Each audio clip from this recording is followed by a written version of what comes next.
going to do ASCCA Anywhere. We're going to learn how to rig our rods to get it ready to fish with live bait. All right, we're going to use a spin cast rod and reel, also known as a push button rod and reel. And when I push the button and let go of it, the line comes out. Now, if the line is not out when you get started, you need to unscrew your lid and find the line, put it through the hole, and put your top back on. But hopefully your line's showing through the hole in the spool, in the reel. And find the end of your line. And then you're going to go through each of the guides. Now, some of the rods have a little wire thing down here to help hold your hook, but you don't want to go through that. You just want to go through each of the guides that are up along the rod.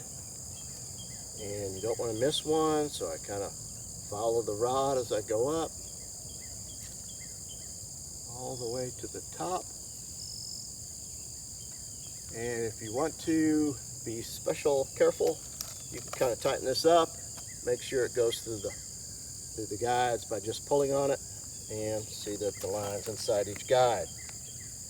Now we want to suspend our bait at a certain depth. We may not know what depth to start with, but we're going to put a float on there. This is your traditional red and white bobber. Any colors will do, but this has a spring built in. You push the little cap on it, and a little hook comes out of the bottom. Sometimes that's enough to hold your float in place. Other times you need to hold that hook in, push down on the side of your little hat, and put the line through another little hook there, and that way you know it's straight up and down. And you want that cap on top and the red or your dark color on the bottom there, just so that you'll know when you have a bite. If the weight's pulling down on your line, you know that your weight is off the bottom, which is usually what you want. If it's laying on its side like this, that means the weight is on the bottom, and you probably want to move your float closer to your weight just by pushing the cap down a little bit and sliding your line.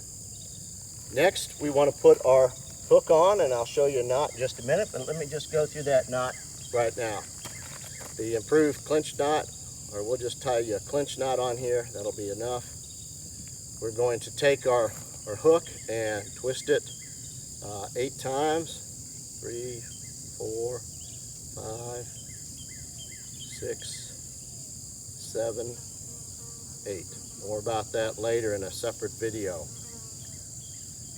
Alright, and we're going to tuck that tag in through where the line splits around the eye of the hook. So you're going to go through where that line is splitting, through the 2 pieces of line, not through the eye again, but through the 2 pieces of line.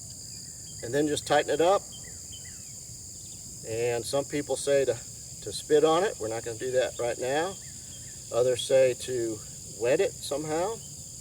Or you can get a little bit of chapstick and just take a little bit of that gooey stuff there, rub it on your line, and that way your line doesn't rub against itself and weaken the line. Okay. All right. The other thing we need then is a weight.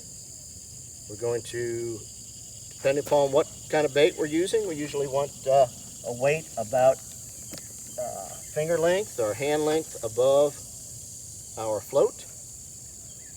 And so we lay that line into the split of the weight, the split shot, and squeeze it gently with a pair of pliers, and that is going to hold our system vertically.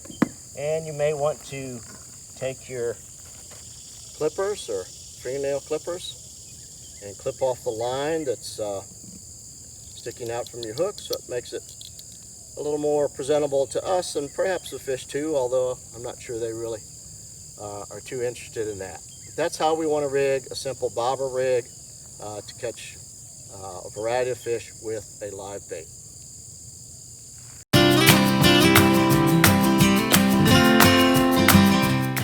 All right, I have here a split shot. This one has little ears on the back end.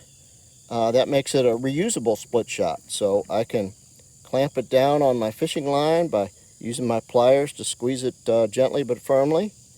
And then if I need to take it off or slide it to a different location, I can squeeze the ears. And just like if I squeeze your ear, yeah, it's going to open its little mouth, going to come right off the line.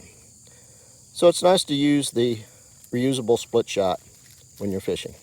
So a split shot is just a little weight to allow you to cast better and to sink your line down to where the fish are, and keep it there so that the fish will bite your bait. So a little weight keeps the line straight, gives you a good contact so you know what's going on.